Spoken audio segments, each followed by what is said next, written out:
నగదుకు ఇబ్బంది లేదని ఒకవైపు ఆర్బీఐ ప్రకటనలు చేస్తున్నా క్షేత్రస్థాయిలో మాత్రం సామాన్యులకు అవస్థలు తప్పడం లేదు. నగదు ఇవ్వడానికి బ్యాంకులు రేషన్ పద్ధతి పాటిస్తూ ఉండడంతో గంటల తరబడి లైన్లో నిలబడ్డా కూడా 2-3 వేలకు మించి దొరకని పరిస్థితి. దాంతో నిత్యావసరాల కొనుగోలుకు ఇబ్బంది పడుతున్నారు.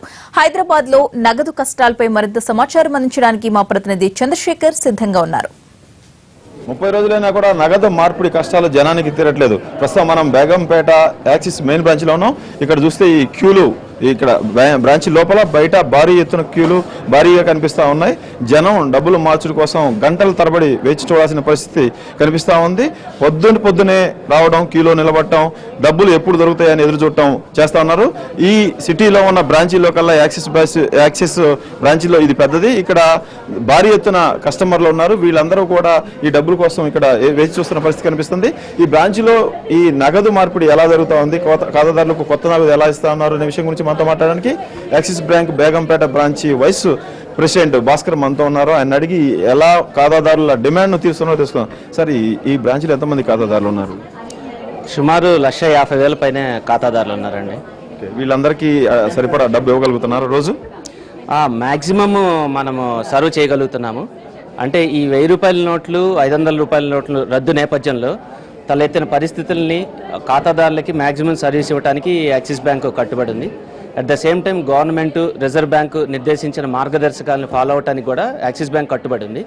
అంటే మాకున్న విస్తృతమైన నెట్వర్క్ ఏటీఎంస్ ద్వారా, మొబైల్ బ్యాంకింగ్ ద్వారా, మైక్రో ఏటీఎంస్ ద్వారా, బ్రాంచ్లో వచ్చే కస్టమర్లకి వేరియస్ ఛానల్స్ ద్వారా మనం సర్వ్ చేయడానికి ప్రయత్నాలు చేస్తూ ఉన్నాం. కానీ చూస్తూ ఉంటే మీ దగ్గర చూస్తుంటే నవంబర్ 8 నుంచి ఇప్పుడు డిసెంబర్ 8కి వచ్చాం. ఆ రోజు నుంచి కూడా చూస్తే దాదాపు 1/2 కిలోమీటర్ క్యూ కనిపిస్తూ ఉంది. ఎందుకు ఇంత క్యూ వస్తూ ఉంది?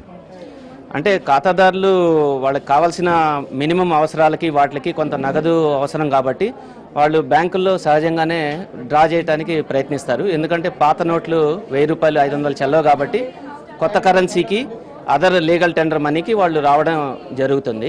మీరు ఏమన్నా ఆల్టర్నేటివ్ అరేంజ్మెంట్ చేస్తారా? ఓన్లీ బ్రాంచ్లోనే కాకుండా బయట ఏమైనా ఇవ్వడానికి ప్రయత్నాలు చేస్తున్నారా? అవునండి, మాకు కార్పొరేట్ శాలరీ రిలేషన్షిప్స్ చాలా ఉన్నాయి. ప్రైవేట్ సెక్టార్లో, గవర్నమెంట్ సెక్టార్లో పనిచేసే ఎంప్లాయీస్, శాలరీ పీపుల్ గురించి మనం మైక్రో ఏటీఎంస్ తీసుకెళ్ళి వాళ్ళ లొకేషన్లో వాళ్ళు పనిచేస్తున్న ఆఫీసుల్లోనే ఈ నగదు పంపిణీకి చర్యలు చేపట్టామండి. సార్, వాళ్ళకి ఈ రోజు వరకు 60 కార్పొరేట్ ఆఫీసులకి మనం వెళ్ళామండి. ఎంప్లాయీస్కి ఎంత ఇస్తున్నారు? మీరు అక్కడికి వెళ్ళినప్పుడు వాళ్ళ జీతం మొత్తం ఇవ్వగలుగుతున్నారా, లేకపోతే వారానికి 24,000 అలా ఇవ్వగలుగుతున్నారా?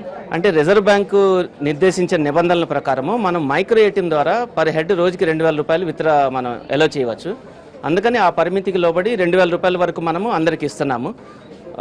జనాలకి ఏంటంటే ఖాతాదారులు ప్రస్తుత పరిస్థితిని అర్థం చేసుకొని దీర్ఘకాలంలో సమాజానికి రాబోయే ప్రయోజనాలని దృష్టిలో ఉంచుకొని చాలా కోఆపరేట్ చేస్తున్నారు. వాళ్ళందరికీ ఒకసారి మేము కృతజ్ఞతలు తెలియజేస్తాం. ఈ రద్దీ ఎప్పుడు తగ్గే అవకాశం ఉంది? చూస్తే క్యూ భారీగా ఉంది కదా. రిజర్వ్ బ్యాంక్ అన్ని చర్యలు తీసుకుంటుంది. రెగ్యులర్గా క్యాష్ ఇస్తుంది సార్. రోజు వచ్చిన క్యాష్ని వచ్చినట్టుగా అందరికీ మనము ఇస్తున్నాము. ఏ డినామినేషన్ ఇస్తున్నారు ఇక్కడ బ్యాంకులకు వచ్చేవాళ్ళకి? అంటే ఎక్కువగా 2000 రూపీస్ నోట్స్ డినామినేషన్స్ వస్తున్నాయి. మిగతావి కూడా కొంతమంది ఖాతాదారులు మళ్ళీ డిపాజిట్ చేస్తూ ఉంటారు కాబట్టి వాటిని సర్దుబాటు చేస్తూ వీలైనంత వరకు ఇస్తున్నాము. అంటే తీసుకొని 2,000 రూపాయలు మళ్ళీ మీ దగ్గర వేస్తా ఉన్నారా? కొంతమంది ఖాతాదారులు లీగల్ టెండర్ మనీ కూడా రెగ్యులర్ డిపాజిట్ చేసుకుంటూ ఉంటారు సార్ ఖాతాల్లో. మీకు సంబంధించిన ఖాతాదారులకు దొడ్డి ద్వారా డబ్బులు ఇస్తున్నారనే పరిస్థితి ఒక ఆరోపణ పరిస్థితి. మీరు అలాంటి ఏమైనా చేశారా? అస్సలు ఏమి లేదు సార్, ఇది నిరాధారమైన ఆరోపణ. బ్యాంకు పూర్తిగా రిజర్వ్ బ్యాంకు గవర్నమెంట్ నిర్దేశించిన మార్గదర్శకాలను ఫాలో అవడానికి పూర్తిగా కట్టుబడి ఉంది. ఎటువంటి అవకతవకలు జరగకుండా చాలా పారదర్శకంగా అందరికీ ఈ క్యాష్ ఇస్తున్నాము. అన్నీ కూడా సీసీటీవీ సర్వేలెన్స్ కెమెరాస్ పర్యవేక్షణలో ఉంది. ఎక్కడా కూడా 1 రూపాయి కూడా కెమెరా దృష్టి లేకుండా ఇవ్వడానికి అసలు అవకాశమే లేదు సార్. వారానికి 24,000 రూపాయలు అన్న డిమాండ్ మీరు మీట్ కాగలుగుతున్నారా? ఇవ్వచ్చండి. ఎందుకంటే ఇప్పుడు డిజిటల్ పేమెంట్స్కి చాలా మంది ఖాతాదారులు మొగ్గు చూపుతున్నారు. మేము కూడా విస్తృతంగా డిజిటల్ పేమెంట్స్కి ప్రోత్సహిస్తున్నాము. అందువల్ల ఖాతాదారులు ప్యానిక్ అవ్వడానికి ఏమీ ఆందోళన చెందాల్సిన అవసరం లేదు. సో మెజారిటీ వాళ్ళ పేమెంట్స్ డిజిటల్లో చేసుకుంటూ చిన్న చిన్న చెల్లింపులు కరెన్సీ ద్వారా చేసుకుంటే సర్దుబాటు అవుతుంది. త్వరలో ఈ సిచ్యువేషన్ చాలా తొందరలోనే అంతా సర్దుబాటు. 1 మంత్ అయింది సార్, చూస్తే లైన్ అయితే తగ్గట్లేదు. ఇంకెన్ని రోజులు పట్టొచ్చు ఈ డిమాండ్ తగ్గడానికి? వీళ్ళు అంతా ప్యానిక్ అయ్యి వస్తా ఉన్నారా, అవసరాల కోసం వస్తున్నారా? కొంతమంది ప్యానిక్ అయ్యి వస్తున్నారు. కానీ మనం చెప్పినప్పుడు వాళ్ళు చాలా అర్థం చేసుకొని కోఆపరేట్ చేస్తున్నారు. మనం ఏం చెప్తున్నామంటే మీకు ఎంతవరకు అవసరమో కరెన్సీ అంత డ్రా చేసుకోండి, స్టోర్ చేయాల్సిన అవసరము, ఫ్యూచర్ గురించి భయపడాల్సిన అవసరం లేదని చెప్తున్నాము. అందువల్ల వాళ్ళు అందరూ అర్థం చేసుకొని సహకరిస్తున్నారు సార్. అందువల్లే మనము ఎంత పెద్ద క్యూ ఉన్నా కూడా అందరికీ మనము మెజారిటీ క్యాష్ ఇవ్వగలుగుతున్నాము. వృద్ధులకి సీనియర్ సిటిజన్స్కి సపరేట్ కౌంటర్స్ ఓపెన్ చేశాము. కింద ప్రయారిటీ లాంజ్లో ముఖ్యమైన ఖాతాదారులకి కార్పొరేట్స్కి వాళ్ళకి ఇస్తున్నాము. సో ఎక్కువ కౌంటర్స్ ఓపెన్ చేసి తొందరగా డిస్పోజ్ చేయడానికి ఖాతాదారులని ప్రయత్నిస్తున్నాము. బ్యాంకు అధికారులు చెప్పేది అఫీషియల్ వెర్షన్ లాగా ఉంది. వచ్చిన వాళ్ళందరినీ కూడా నిరాశపరచకుండా నిబంధనల మేరకు డబ్బులు ఇస్తా ఉన్నారు. ఇక బయట చూద్దాం, ఈ బ్యాంకు బ్రాంచ్ బయట ఎంత పరిస్థితి ఉందంటే, ఇప్పుడు మనం ఇక్కడ బ్యాంకు మెయిన్ గేట్ దగ్గర స్టార్ట్ అయ్యాము. ఈ క్యూ ఎంత పొడవు ఉందో చూద్దాం. ఇక్కడ నుంచి చూసుకుంటే దాదాపు ఈ క్యూ 1/2 కిలోమీటర్ దూరం ఉన్న పరిస్థితి కనిపిస్తా ఉంది. వీళ్ళందరూ కూడా మార్నింగ్ నుంచి కూడా ఇక్కడ ఉన్నారు. బ్రదర్, ఎప్పుడు వచ్చారు క్యూలోకి? నేను 7 గంటలకు వచ్చాను. 7 గంటలకు వచ్చారు. ఇప్పుడు వచ్చిందా మీ వంతు? ఇంతకుముందు తీసుకున్నారా డబ్బులు? లేదు సార్, ఇప్పుడే తీసుకున్నారు. ఇంతకుముందు వచ్చి తిరుక్కొని వెళ్ళిపోయాను సార్. ఎప్పుడు? ఇంతకుముందు 2 రోజుల ముందు వచ్చి వెళ్ళిపోయాను. దొరకలేదు మీకు? ఎందుకు దొరకకుండా పోయింది డబ్బులు? లైన్ ఎక్కువ ఉంది సార్. ఓకే, లైన్ ఎక్కువ ఉంది. ఇది పరిస్థితి. 8 గంటలకు వచ్చాడు. ఈ క్యూ చూస్తే మనం ఒకసారి ఈ మెట్లు మించి మొత్తం క్యూ ఇలా బయట వరకు కొనసాగుతూనే ఉంది. 8 గంటలకు వచ్చిన వాళ్ళు ఇంకా బ్యాంకు లోపలికి వెళ్ళని పరిస్థితి కనిపిస్తూ ఉంది. బ్యాంకు అధికారులు చెప్తున్నది వేరు, ఇక్కడ జరుగుతున్నది వేరు. వచ్చిన వాళ్ళంతా కూడా ఈ క్యూలో గంటల తరబడి నిలబడి ఈ వాళ్ళ వంతు కోసం ఎదురు చూస్తున్న పరిస్థితులు అయితే మనం ఇక్కడ స్పష్టంగా చూస్తున్నాం. ఈ మెట్లు ఎక్కి 2 అంతస్తుల ఈ యాక్సిస్ బ్యాంక్ బ్రాంచ్లోకి వెళ్తున్న వాళ్ళంతా కూడా ఇలాగ ఉన్నారు. ఈ క్యూ ఇంకా కంటిన్యూ అవుతూనే ఉంది. ఈ క్యూ చూస్తూ ఉంటే మనం ఈ డబ్బుల కోసం జనం ఎంత ఇబ్బంది పడుతున్నారో మనం చూసుకోవచ్చు. నాకు ఇంత టోకెన్ ఇవ్వలేదండి, ఇంకా 200 వరకు ఇచ్చారు. ఓకే, టోకెన్ దొరుకుతుందని నమ్మకం ఉందా? గ్యారంటీ లేదండి. ఇంతకుముందు ఎప్పుడైనా వచ్చినాయా? అంతకుముందు వచ్చినాయి, బాగానే వచ్చిన డబ్బులు. ఇది పరిస్థితి. రిజర్వ్ బ్యాంకు వారానికి 24,000 రూపాయలు ఒకేసారి తీసుకునే అవకాశం కల్పించినప్పటికీ కూడా వీళ్ళకి అవకాశం దొరకలేదు. ఇక్కడ మనం చూస్తే క్యూ బయట కూడా బ్యాంకు బ్రాంచ్ బయట క్యూ కూడా ఉంది. కొంతమంది మెట్ల మీద కూర్చొని నించోలేని పరిస్థితి కూడా కనిపిస్తూ ఉంది. వీళ్ళందరూ కూడా ఎక్కడి నుంచి వచ్చారు? మేము అల్వాల్ నుంచి సార్. అల్వాల్ నుంచి. మీ అకౌంట్ ఇక్కడ ఉందా? అకౌంట్ ఇక్కడ శాలరీ అకౌంట్? అవును సార్. ఓకే, డబ్బులు అందుతున్నాయా మీకు? ఇంతకు ముందు వచ్చారా? అందట్లేదు సార్, తక్కువ అమౌంట్ 10,000 ఇస్తారు సార్. అట్లా మా ప్రాబ్లం అవుతుంది సార్, అదే కట్టలేదు సార్. అదే దీని గురించి ఇప్పుడు లైన్లో నిలబడ్డాం సార్. మీరు ఎన్ని గంటలకు వచ్చారు? 9కి వచ్చాం సార్. 9కి వచ్చారు. దొరికినాయా? ఇంకేం దొరకలేదు. టోకెన్ ఇచ్చారా? టోకెన్ ఇంకా ఇవ్వలేదు సార్. ఓకే, ఇంకా నిలబడ్డాం సార్. మా దాకా వస్తాయని నమ్మకం అయితే లేదు. ఓకే. ఏటీఎంల పరిస్థితి అన్ని కూడా మూసేసి ఉన్నాయి సార్. నిన్న మోతీనగర్లో బోరబండ మోతీనగర్ నిన్న చాలా తిరిగిన ఏటీఎంస్ అన్ని కూడా మూసేసి ఉన్నాయి సార్. అయితే మోడీ గారి అడ్మినిస్ట్రేషన్ అయితే బెస్ట్ సార్, బాగుంది. కానీ వీళ్ళు ఇంప్లిమెంటేషన్, బ్యాంకులు ఇంప్లిమెంటేషన్ చేసే విధానం బాగాలి. అంటే బ్యాంకులకు డబ్బులు రాలేదు, వచ్చిన వరకు మేము ఇస్తామని చెప్తా ఉన్నారు. జీడిమెట్ల నుండి వస్తున్నాం సార్. ఇక్కడ ఎందుకు వచ్చారు? జీడిమెట్ల నుంచి. చింతల్లో బ్రాంచ్ ఉందండి, కానీ అక్కడ మార్నింగ్ 7K పెద్ద 200-300 మెంబర్స్ ఉంటున్నారు.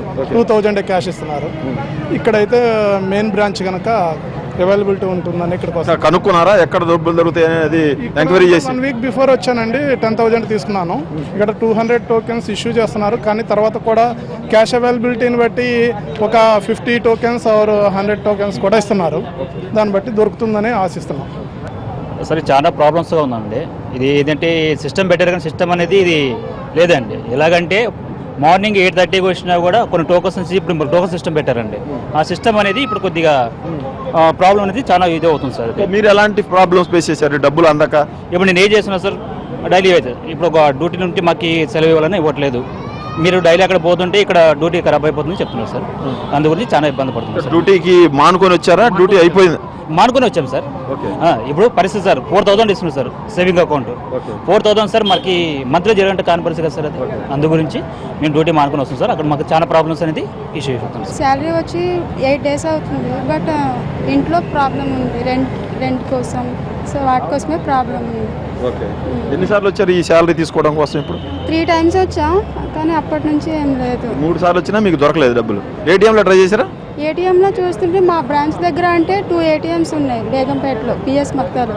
సో అక్కడ చూస్తుంటే 2-3 times వచ్చినా సరే అమౌంట్ అందులో లేకపోతుంది. ఓకే, ఈ యాక్సెస్ బ్రాంచీ ఈ దగ్గర భారీ ఎత్తున క్యూ కనిపిస్తూ ఉంది. లోపల బ్రాంచీ 2వ ఫ్లోర్లో ఉన్న బ్రాంచీ దగ్గర నుంచి రోడ్డు మీద వరకు కూడా ఈ లైన్ ఉన్న పరిస్థితి మనం కనిపిస్తూ ఉంది. వీళ్ళందరూ కూడా చౌటప్పల్, నల్గొండ జిల్లా చౌటప్పల్ నుంచి, అలాగే చింతలు, అలాగే మెదక్ ప్రాంతం నుంచి కూడా చాలామంది ఇక్కడికి వచ్చి ఈ డబ్బులు డ్రా చేసుకుంటారు. తీసుకోవడానికి ప్రయత్నం చేస్తున్నారు. ఇది మెయిన్ బ్రాంచ్ కావడం వల్ల ఎక్కువ టోకెన్లు ఇస్తారనే ఆశ వీళ్ళలో కనిపిస్తూ ఉంది. ఇప్పటివరకు 200 టోకెన్లు అయితే ఇక్కడ ఇష్యూ అయినాయి. వచ్చిన డబ్బుకు వచ్చినట్టుగా టోకెన్లు ఇస్తున్నాము, మా తప్పేమీ లేదని బ్రాంచ్ అధికారులు చెప్తున్నారు. అయితే ఇక్కడ ఇచ్చే డబ్బులో ఎక్కువ 2000 రూపాయల నోట్లు ఉంటున్నాయి. 95% వరకు 2000 నోట్లు ఇవ్వడం వల్ల బయట చిల్లరకు ఇబ్బంది అవుతుంది అనేది కూడా చెప్తున్నారు. తర్వాత చిల్లర కానీ ఇంక వేరే కానీ ముందు డబ్బు దొరికితే చాలు అనే అభిప్రాయం కూడా వీళ్ళందరిలో కనిపిస్తూ ఉంది. వీళ్ళందరూ కూడా పిల్లల్ని ఎత్తుకొని సరే క్యూలో ఉన్న వాళ్ళు కొంతమంది ఉన్నారు. సార్ మీరు ఎక్కడి నుంచి వచ్చారు? జీడిమెట్ల నుంచి వచ్చాం. జీడిమెట్ల నుంచి వచ్చారా? ఎప్పుడు బయలుదేరారు ఇంటి దగ్గర నుంచి? 9 o'clock బయలుదేరాం.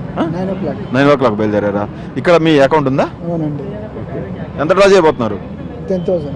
ఇంతకుముందు ప్రయత్నం చేశారా సార్? ఇంతకుముందు ప్రయత్నం చేశారు? 2 days నుంచి రాలేదు సార్. మీ 10,000 కోసం 2 రోజుల నుంచి చూస్తా ఉన్నారు. ఓకే, ఫ్యామిలీ మొత్తం వచ్చినట్టున్నారు? అవును, మా ఫ్యామిలీ. ఇద్దరికి 2 అకౌంట్లు ఉన్నాయా? లేదు, ఒకటే. ఆమె అకౌంట్ ఉంది, మీరు తోడుగా వచ్చారు. 9 గంటలకు వచ్చారు. జాబ్ చేస్తారా? అవును సార్. వెళ్ళలేదు ఈరోజు జాబ్కి? లేదు సార్. నిన్న వెళ్ళాం సార్. ఓకే, ఇది పరిస్థితి. జాబ్కి వెళ్ళాలి. అయితే 3 రోజుల నుంచి ప్రయత్నం చేస్తున్న డబ్బులు దొరకపోవడంతో ఈరోజు సెలవు పెట్టి ఇక్కడికి వచ్చారు. ఈ నగదు కష్టాలకు సంబంధించి పడుతున్న జనం అంతా కూడా ఒకటే చెప్తున్నారు, మోడీ తీసుకున్న నిర్ణయం అయితే మంచిది, కానీ ప్రాపర్ అరేంజ్మెంట్స్ అయితే జరగలేదు. ప్రాపర్గా డబ్బులు, మాకు అవసరమైన డబ్బులు బ్యాంకుల్లో అందుబాటులో ఉంచితే, ఏటీఎంలో అందుబాటులో ఉంచితే సమస్య ఏమీ ఉండేది కాదని చెప్తున్నారు. ఇప్పుడు 8 రోజులు గడిచాయి. ఈ నెలలో ఇప్పుడిప్పుడే వీళ్ళకి సంబంధించిన నగదు కష్టాలన్నీ కూడా మొదలవుతున్నాయి. అద్దెలు వాసనాలు కానీ, పాల డబ్బులు కానీ, మిగతా ఇతరత్ర అవసరాలకు వాడుకోవాల్సిన డబ్బులన్నీ కూడా ఇప్పటికే ఒత్తిడి పెరుగుతుండటంతో ఈ ఎక్కువ మంది ఈ ఏటీఎంలకి బ్యాంకులకు వచ్చిన బ్యాంకుల ముందు క్యూ కడతా ఉన్నారు. ఇలాగే ఈ నెలంతా కూడా సాగితే వచ్చే నెల మరింత కష్టాలు పడాల్సి ఉంటుందని ఖాతాదారులందరూ కూడా చెబుతున్న పరిస్థితి ఇక్కడ నెలకొంది. Cameraman Prabhakar, Chandrasekhar, NTV, Hyderabad. Right, thank you Chandrasekhar.